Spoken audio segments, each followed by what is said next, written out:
Welcome to The Lock Shop with Nielson and Hustler, powered by Coolbet Canada.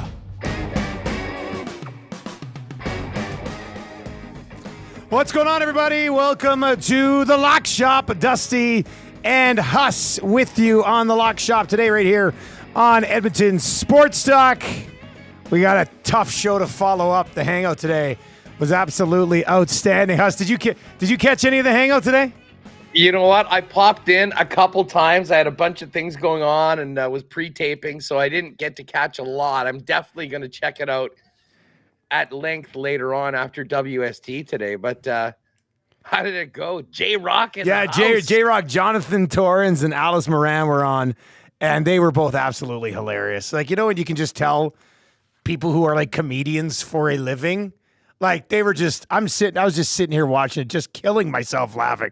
They absolutely killed it. So that was, great hangout today. If you're just a lock shopper and like you're listening to Lock Shop Pod later on or watching it, make sure you check out the hangout on Edmonton Sports Talk today. I think you'll really like it. That was, that was phenomenal stuff. That's one that you go back and watch. Like, it was great. Who deserves the kudos for setting it up? And was he in town for the game, or are they in town for the game? He's a huge Oilers fan. So like huge fanboy. So he like to the point the Canucks fans would probably try to get him canceled. Like that's how big a fan he is. So he's in town just for the game, and him and Tommy have had like a relationship for like 10 years. They've known each other for 10 years.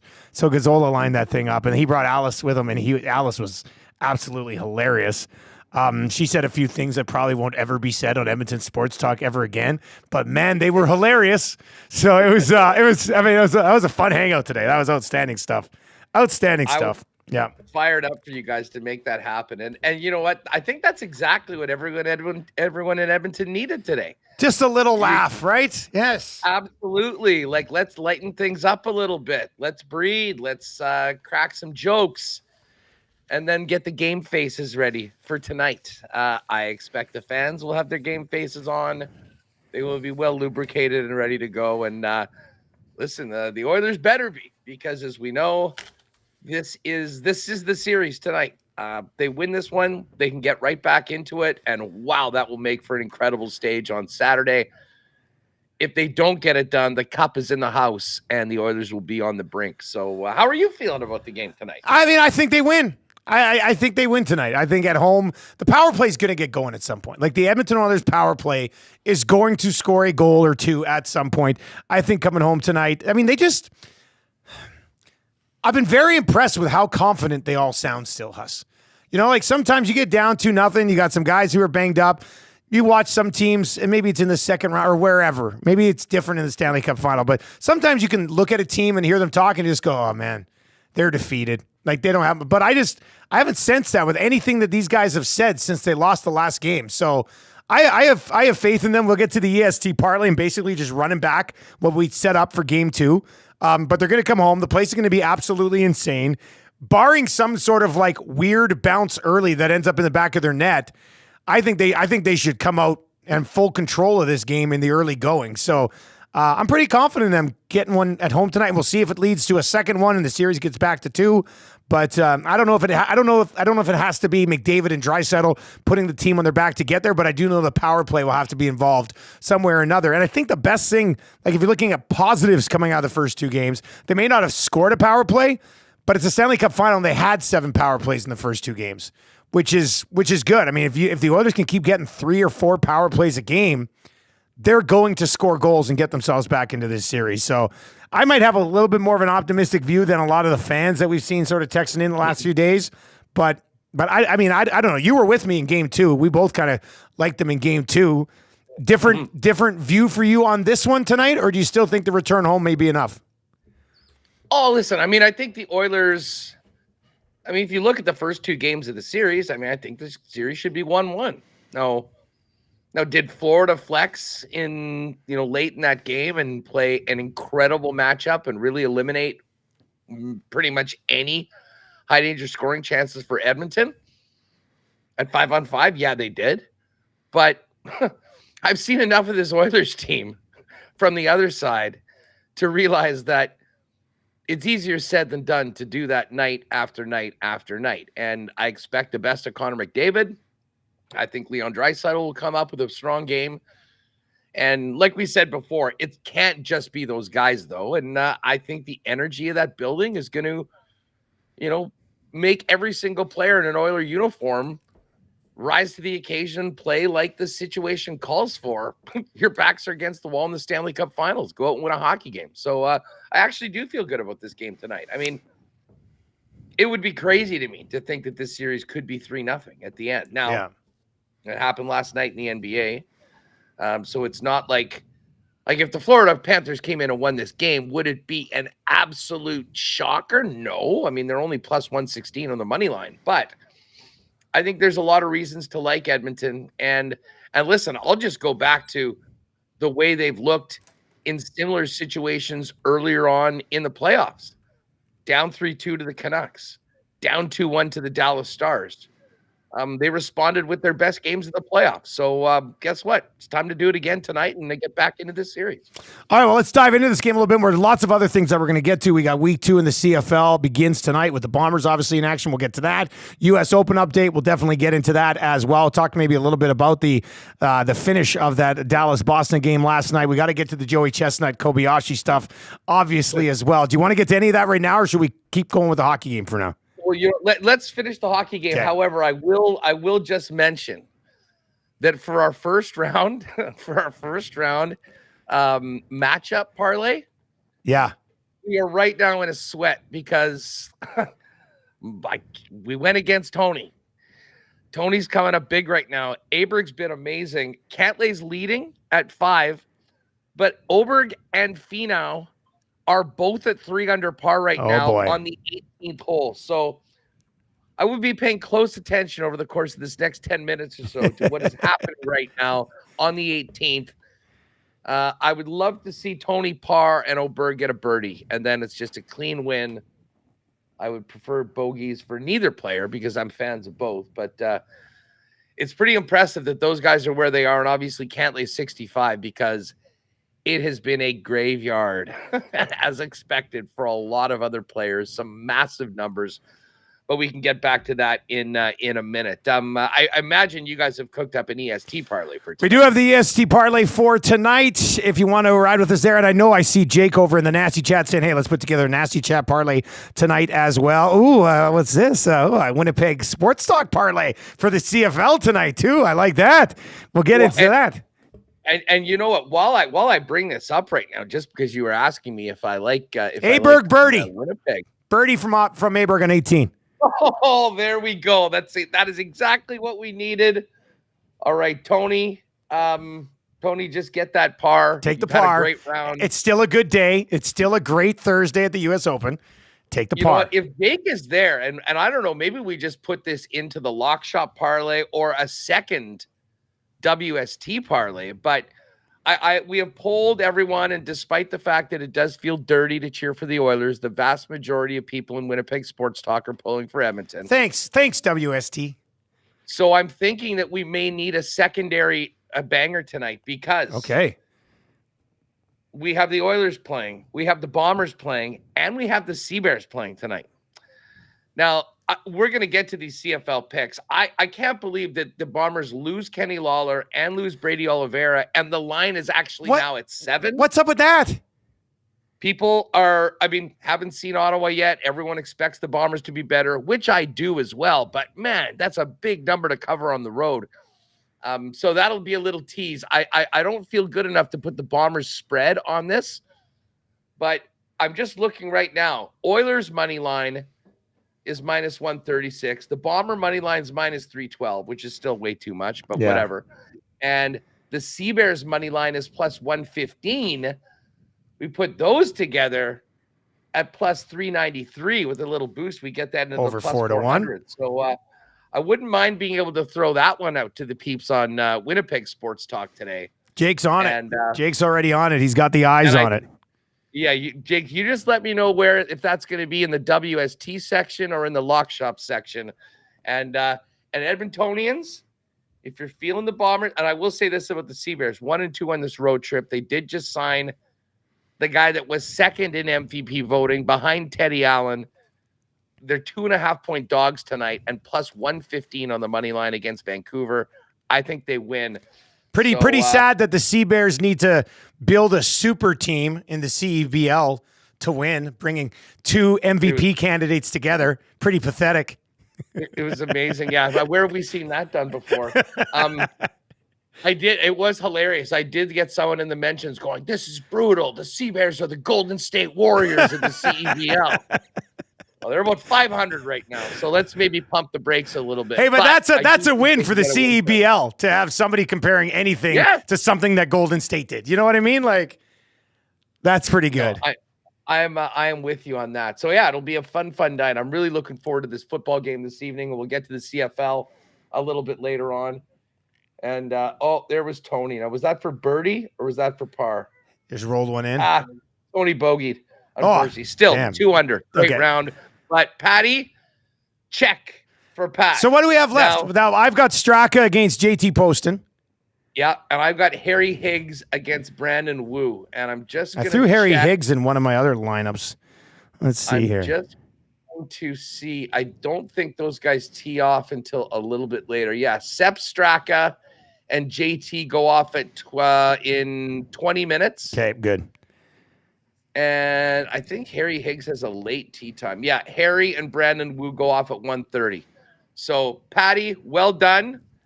1 down, 2 to go. That's one. Sepp Straka and Harry Higgs. Let's get her done for the lock shoppers this afternoon. All right, we are 33.33333 repeated of the way there to getting the partner parlay for the first round at the U.S. Open. Speaking of parlays, just back to the hockey here for a second. EST parlay, 4-1. McDavid over 1.5 points. Hyman goal. Oilers win.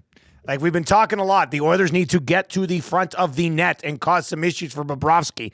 If anybody is going to score a goal for the Edmonton Oilers, it's going to be Zach Hyman. So I love Hyman. He actually has the best odds to score a goal. I think he's plus 112. It was a Coolbet hotline of the day earlier today on the Nielsen show. Hyman to score. McDavid over 1.5 points. Oilers win 4-1. Is the number on the EST parlay. Your thoughts on either that or any other plays that you like in this game tonight? My favorite play tonight, plus 125. Connor McDavid to score. Oh, I like it. Listen, I love the way that he spoke after the game with the confidence and reminding everyone of where this team had been at different points in the regular season, but also in the playoffs. He is going to be the guy leading the way if they're going to get back into this series. I expect a monster game for McDavid. I expect him to be dangerous every time he's on the ice. And considering the difficulties that this team had in setting up those quick shots, well, really any sort of shots from other forwards, I think he puts it on himself tonight to make sure that he's doing everything he can, not just to set up opponents and get them going, but make it happen. So, plus 125. It's been a while since the McDavid number has been lower than the Draisaitl number. Yeah. I guess it's been a little bit more recently, but you recall through the season, I mean, it was Leon that was like minus 113. Yeah, to see Leon at plus 146 is quite the scene, buddy.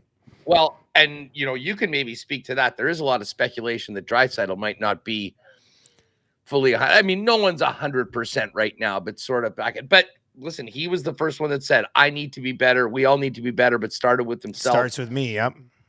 I mean, it would be, if you want to really get aggressive, I mean, maybe think about, over 1.5 points for both of those guys. I'm just sort of looking at the player points. Yeah, like McDavid minus 117, but Draisaitl plus 185. Like the bottom's fallen out on the Draisaitl market compared to where it was earlier on. Well, I mean, for basically his entire career in the playoffs up until the last 9 games, he's been like almost 2 points per game.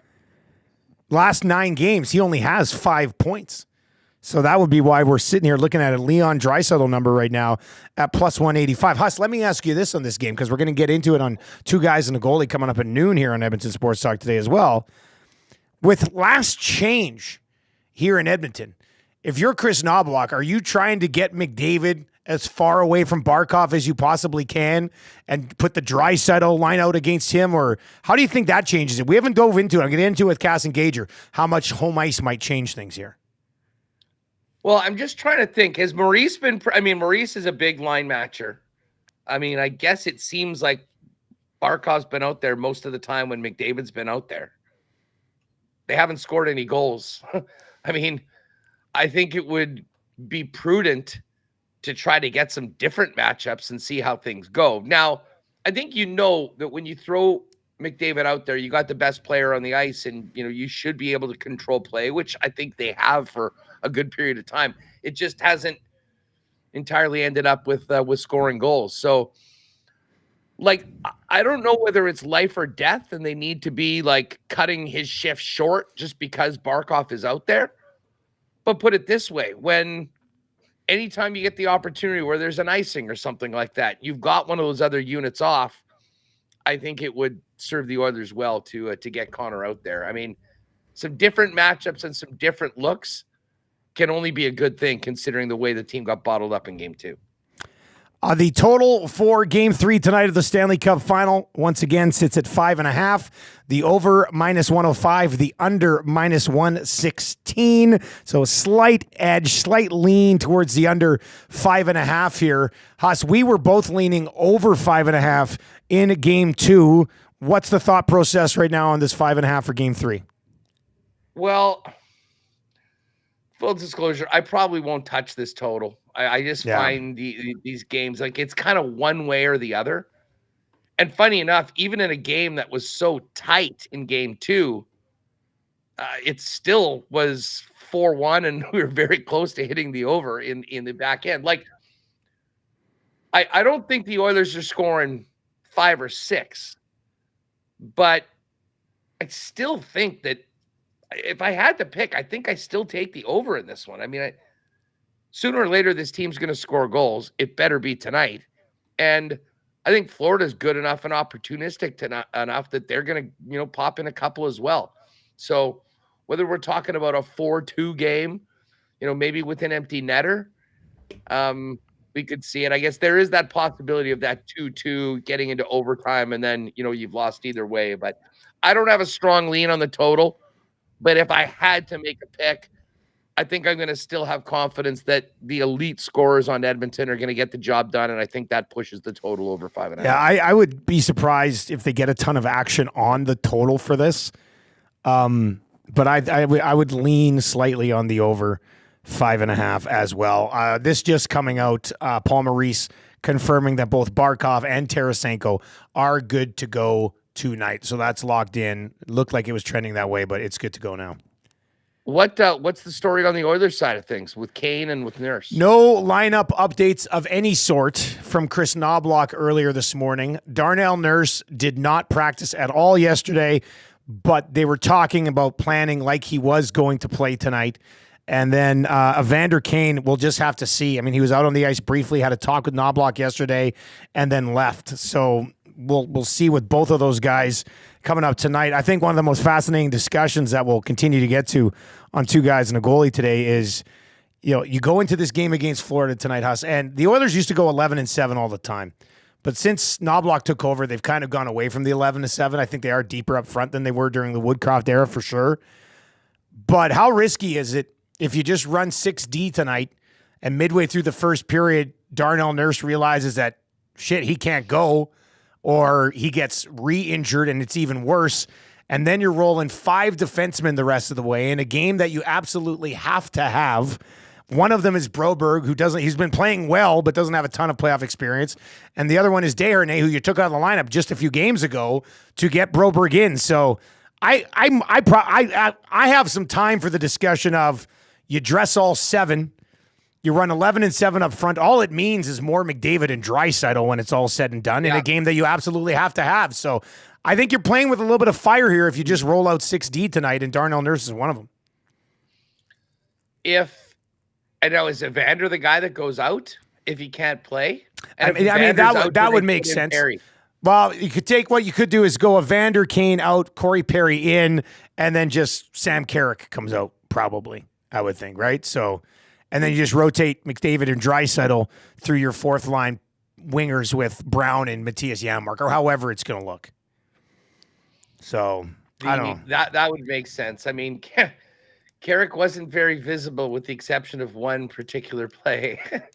Yeah. That still make gentlemen wince when they think about it. So, all right. I would like to see that. The ESC parlay is up. I should note that the parlay we just put together, Bombers, Oilers, and Sea Bears, all to win. It's online as well in the lock shop section of the exclusive page over at Coolbet, and it came in at plus 450. I think Ev Dog is working all these today, so shout out Ev Dog for getting all these numbers there for us.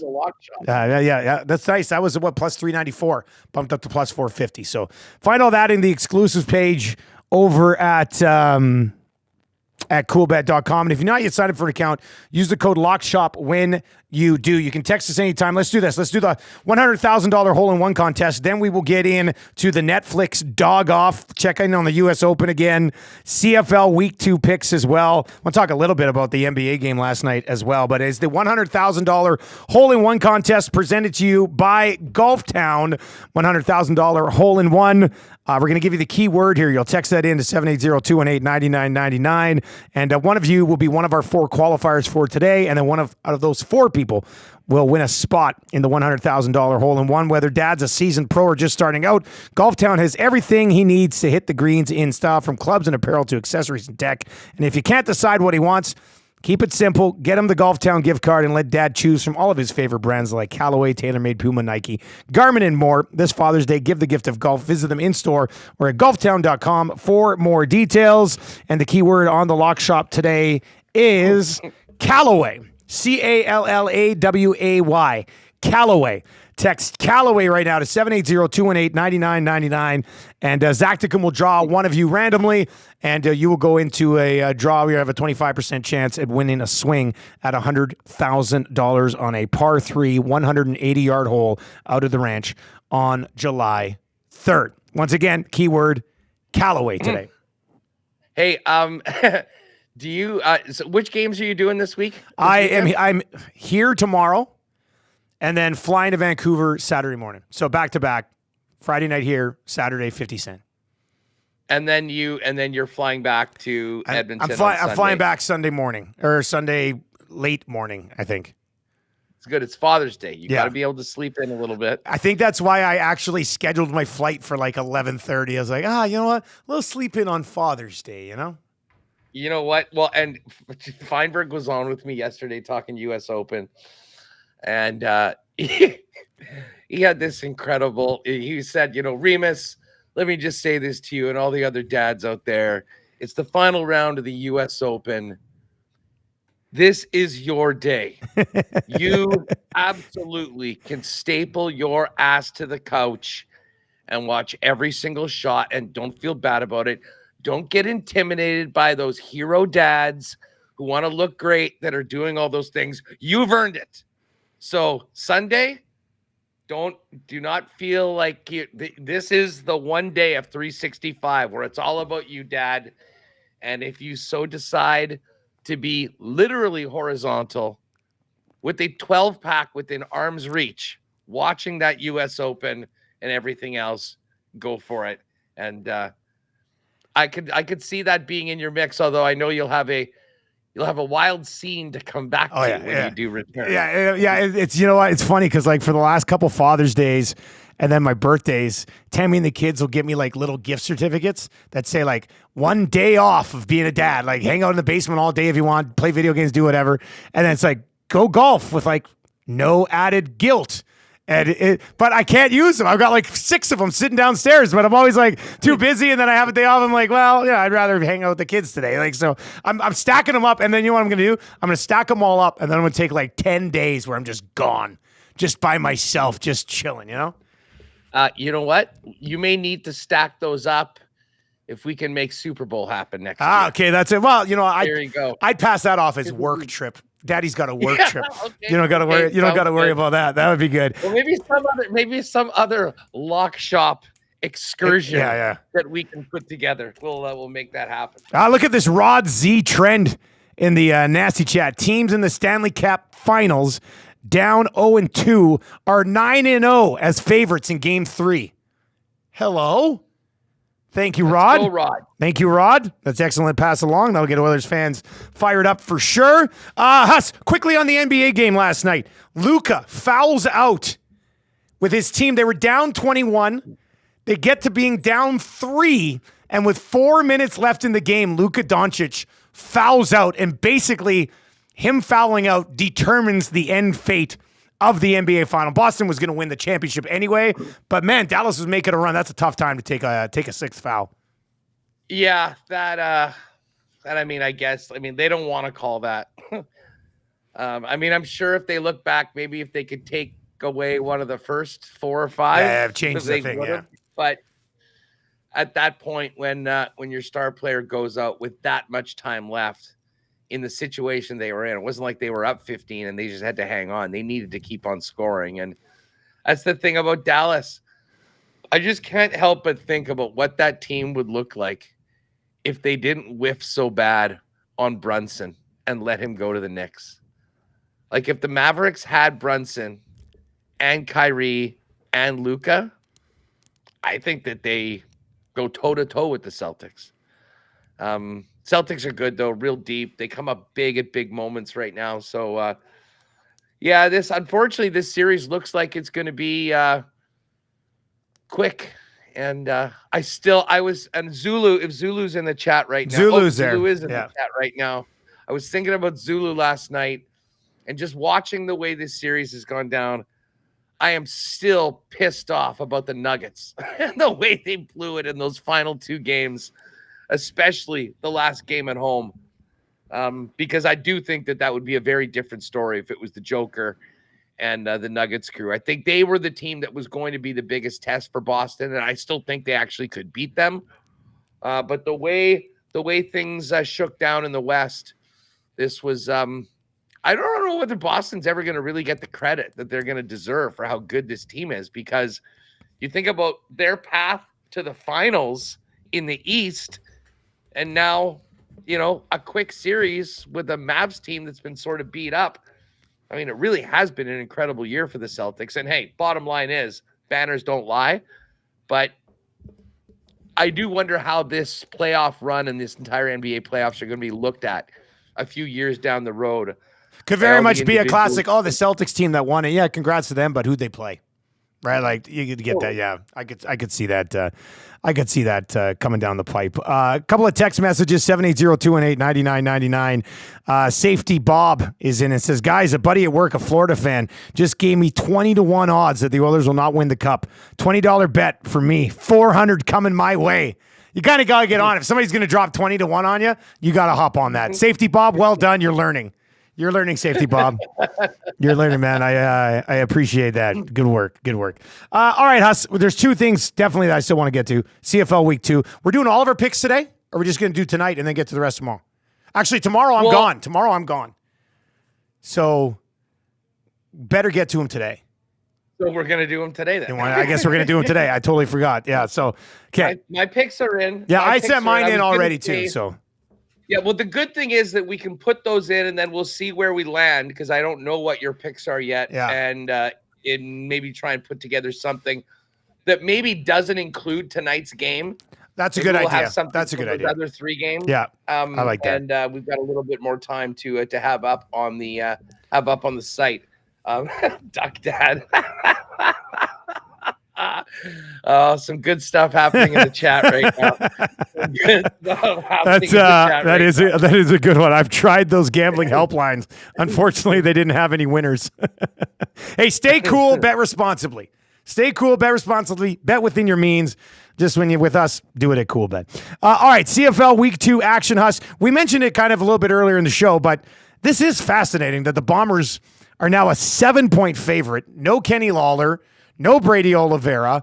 I guess nobody's seen Ottawa yet, but I still don't understand how Winnipeg loses 2 significant pieces and the line moves in their favor. So unless I'm missing something on the Ottawa side, I'm not fully invested in this game because I got 2 other ones I'm working this weekend. But I when we sent in our picks earlier to Maddie, man, I was on the Red Blacks. I'm going to get on the Red Blacks here with a touchdown. I don't know how I couldn't. Yeah, listen, I did too. I took Montreal last week. I thought that game would be close. I didn't think the Bombers would look as bad as they did and lose in the fashion that they did, but that was the win. Listen, I think that this is a line for people that probably haven't been paying attention too much to the CFL so far. And again, it just started last week. I think the book has given the Bombers a complete mulligan. And listen, if you do think back to last year, the Bombers' first home game was at BC, and they got their asses handed to them in that game.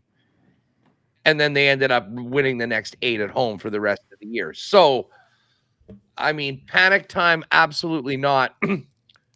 But the other thing is I think it's definitely a show me for the Ottawa Redblacks. They were not good last year. They've got the Bombers' old backup quarterback, Drew Brown, making his first start in Ottawa with a brand new team. So I think there is some inherent advantages for Winnipeg. But I'm with you. I just cannot wrap my head around laying 7 points on the road for a team that didn't look very good and didn't look ready for the season or ready to play, and has lost arguably 2 of their most important 3 offensive pieces. Tell you what, I do like Dalton Schoen tonight, just because of, I mean, he had 9 targets last game with Lawler in the lineup. I think he is even busier tonight. I do expect Zach Caleros to be a lot better. In fact, while I mention this game, because I think we're both kind of like, I don't feel good enough to lay the 7 on the Bombers. I will take, like, when we're making our picks, I've taken Ottawa. But for the WST parlay, this is what we've got for tonight's game. Schoen, 80 receiving yards or more. I like that. Smart move. Nick Dembski, 5+ receptions. I think Dembski's going to be the out. I think they'll design some plays to get it into his hands. So I like Dembski for the receptions, maybe not necessarily the yardage number. A Chris Streveler anytime TD, like this even more with Brady Oliveira being out, but I think that's going to be a number that consistently hits. And it's a lot less than it was last week. Remember, it was minus 250 for a Streveler touchdown last week, minus 182 today. And then the Bombers to win. We didn't touch the spread on this. So Bomber win, Streveler get into the end zone, Dembski 5 or more receptions, Schoen 80 or more receiving yards. That one is in at 6-1. So wow, we've got that's nice. That's a great number. Holy smokes. Well, I think so too, because none of those numbers. Well, the Streveler was minus 185. The Bombers money line was minus 312, and then I think the total for Schoen is actually more like about 84, so it's a little bit less. And the Dembski total is 5. We've got it at 4.5 over. So I think they took care of us. At least the boost came in handy to get it to where you would like to be. So that's in there. I just got on it, plus 600 for the WST parlay for tonight's game. Huss, before we move to the other 3 games, CFL 110 debuted yesterday with you and Jeff Hamilton. I know you were telling me before, you're like, you really love the setup that Remo put together. I watched part of it yesterday. Didn't have time to watch the whole thing, but it does look good. It looks good. That must have been a fun show yesterday. Oh, it was awesome. It was great. And yeah, I mean, if you are a CFL fan in Edmonton or elsewhere, check it out. We're going to be doing it weekly on Wednesdays. Jeff Hamilton writes an amazing CFL rundown column every week in the Winnipeg Free Press. So we're going to kind of build off that with the top stories. But yeah, like we wanted to have it as sort of a PTI style format where we've got the rundown. People can tune in, see the other teams that we're going to be talking about. And it went off without a hitch. So I got some great feedback on it so far. We're just waiting on a couple things, logos and a couple things before we really push it out. But that content is there right now at the Winnipeg Sports Talk channel. Yeah, Remo did an unbelievable job of setting it up, and the graphics look good. And as I say, Jeff's such a great guy to talk CFL with. So we haven't had any guests yet, but we may need to lean on the big guy at some point for a special guest star once we get into the season. Would be an honor. Would be an honor. Would be an honor. I'd love that.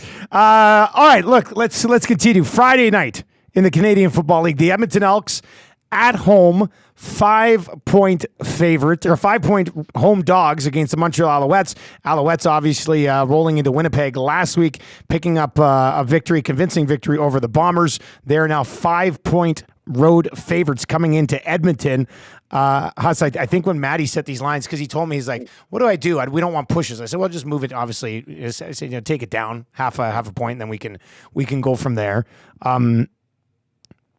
I'm on the Elks plus the 5.5 here. I mean, this is back-to-back road games to start the season for the Montreal Alouettes. You said a lot of the damage last week that the Bombers caused themselves. Nothing against. I don't want to take anything away from Montreal. They won 8 in a row last year to end the season. Yeah. They've won again. They're a very good football team. But this seems like an early season CFL spot that I want to get on. And it's Edmonton looking better than they did last year, pissing away a game in the fourth quarter that otherwise they were the better team through the first 3 quarters of that football game. Not even close. They were the better football team through the first 3 quarters of that game. So to get the 5 at home here for Edmonton, I don't know if I'm as confident as saying the money line at plus 185 could be a sprinkle there too, but I definitely like Edmonton plus 5 at home on Friday night. Love the Elks. Love the Elks in this game. I kind of talked to you a little bit more about, just exactly how things broke down. You think about the Lyles fumble and the missed field goal. I mean, there's a lot of things, albeit from new guys with Edmonton, that sort of fell apart. But I think they have to feel good about, number one, QB1. MBT looked awesome. They moved the football. Finally had a chance to give some of those big-time Edmonton weapons the ball a lot more effectively than they had last year. And listen, Montreal was good, but they weren't great. I mean, the Bombers just kept on giving them opportunity after opportunity, and they finally broke through. Listen, I'm absolutely on the Elks points. Right now it's plus 5 at minus 108. And the plus 185 is very tempting as well. I will say that. But yes, for our picks, give me the Elks and the points. That was an easy one for me. Rod Z says, I love the over. Our defense needs some help. That total is set at 48. The Elks will be getting Purifoy back in this game, and I'm telling you, that secondary needs a veteran, and that's going to be big to have Purifoy back there at the safety position. I think that should help them defensively as well. BC Lions, Calgary Stampeders. This line is sitting at 9. Did this get down into the 8s earlier in the week and then back to 9? It was 8.5. It was 8.5. That's what I thought. Well, I mean, I think BC's a really good football team, but I'm still taking Calgary plus 9 on the road here. I know it's a BC Lions home opener. Everybody's going to be fired up, but I liked what I saw from Calgary last week. Now, maybe that's a Hamilton thing. Maybe Calgary is better than Hamilton. Maybe they're not at the same level as the BC Lions, but I don't think you have to be at the same level as BC Lions to cover 9. I mean, this has a backdoor cover certainly in play here for the Calgary Stampeders. I said earlier in the week when we looked at this game, Calgary can run the football. BC has yet to prove to me that they're able to style. Was an issue for them last year. I'm not sure they've sorted that out yet this year. I do think the BC Lions will win this football game, but early in the year, man, I can't take them by almost 10. I'm going to take the Calgary Stampeders plus 9 here. This is very unlike me, but I'm actually laying the points. You are? Hey, wow. I am. And listen, and we spoke about this on CFL 110 yesterday. I mean, I have so much respect and credit for the Argos, the way they bounced back. I mean, that game looked absolutely done after the fumble. It was 20-6. And they came back and really played well in that second half. And I think their defense stepped up and gave Vernon Adams some issues. I don't know whether that happens again. I think BC is a much better team at home. I think they're really going to be buoyed by the crowd at that game with the fact that they've got the 50K in the building. And I think we're going to see the BC Lions on Saturday that many people expected to see at the beginning of the season and expected to see in Toronto on the weekend. I just have a feeling that they win by double digits in this one. It's certainly not my strongest lean, but I think there's a reason why this number is where it is. I think it's begging us to take the points in Calgary. Good point. And I mean, that's a fair point. Yeah. For me, I started out the season with Calgary at the bottom of my power poll. I know they got that win, but you said it yourself. I mean, all the drops that Hamilton had. I mean, if BC executes, I think they put up some points in this one. So, if anything, I think the over in this game. It is the highest total of the week, sitting at 50.5. I would agree with you on the over in that game as well. And then, man, I just quickly, CFL 110 really rolls off the tongue. That's a good name for a CFL show, buddy. I'm jealous. It's a good name. So many people are like, "Why is it called CFL 110?" No, they weren't. I'm like, there was a lot of that. Oh my god. I'm like, there's 110 yards on the field. Unbelievable. All right, the quick. I wanted to have CFL in the name so people know exactly what we're talking about. Yeah. There's been a lot of things that have been 3 downs. Yeah. And those are good names too. 110. Yeah. CFL 110 is new. It's fresh.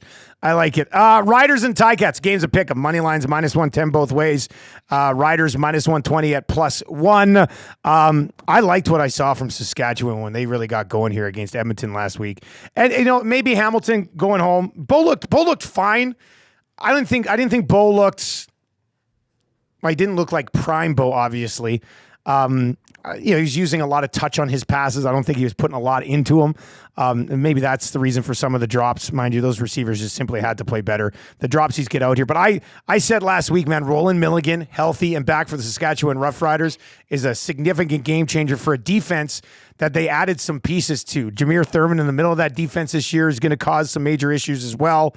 I'm on the Riders here on the road to go to 2-0 to start the season. So I'm going to take Saskatchewan. I love their offense. Like Trevor, they were 3-1 last year and then fell to 3-2 in the game Trevor Harris got hurt.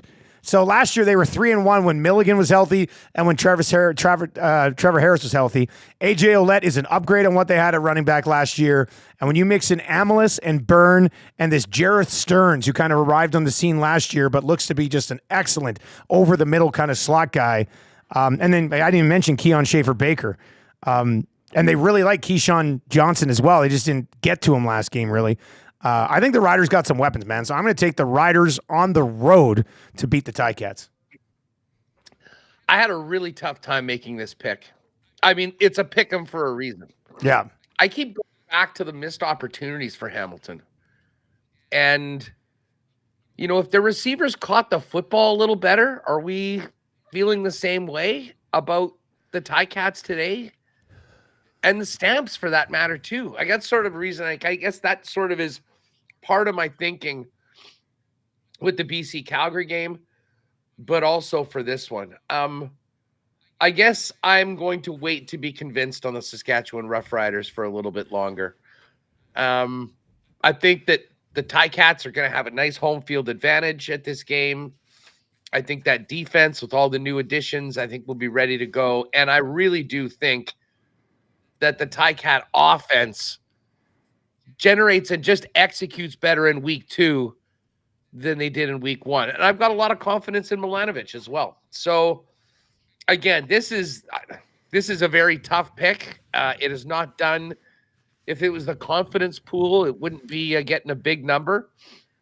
But I'll go with the home team and take Hamilton in a pick 'em right now for this one. Trying to think of a parlay for the final 3 games. We're both on the Elks. That's easy. I think we put the over in that Calgary BC game at 50.5. Yeah.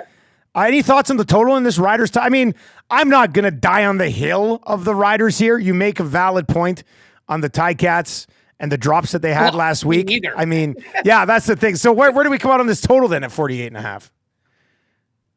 Jeez, the total. What was the final in the Hamilton-Calgary game?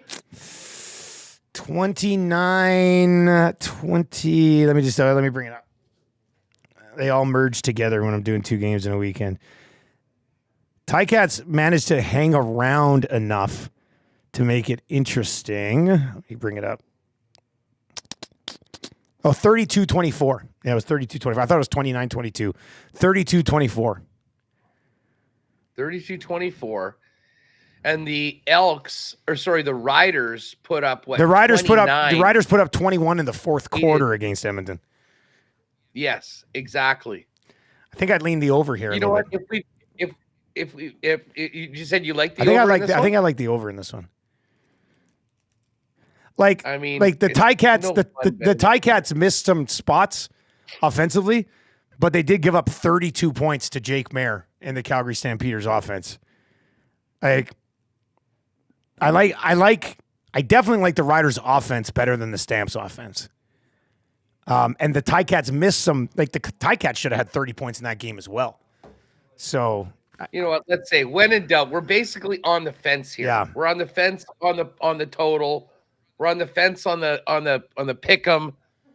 When in doubt, let's take the over. It's the CFL. Take the over. It's the CFL. All right, so we're on the over 48.5 in the Riders Ticats game, over 50.5 in the Calgary BC game, and then the Elks +5. Jake, I know you're there. Throw that into a little CFL parlay. That would be great. Jake also in the Nasty Chat says, speaking of 3 downs, don't forget our 3-down thrill, a 20% win boost every week towards your favorite CFL bet. So that's great. A 20% win boost on your favorite CFL bet. And you can do it on single games or parlays. Like I'm staring it down right now. I was considering pulling the trigger on it last night, but now, I mean, I've got the site open right now and I've got this in, and actually our, the totals right now, actually, this comes up to +6. And I guess they'll probably have to take the Elks to 5.5 or 4.5 for this one, just because you can't have a push in the exclusive. So we'll leave that to those guys. I guess I'm fine. If it's 4.5, we get a bit better of a number. I guess I'm okay on that. 5 is a very rare. Although in the CFL, it could be. Maybe they give us +5.5. Anyway, we'll see.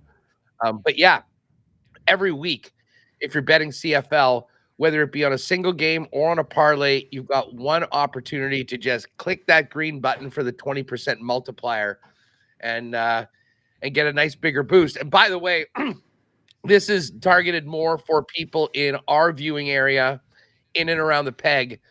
But if you're a Winnipeg Sports Talk and lock shopper that is playing at Coolbet, anytime you make a bet on the Canadian Football League, $10 or more, or if you make a couple $5 bets, put them together, screen cap it, email it to contest@winnipegsportstalk.com.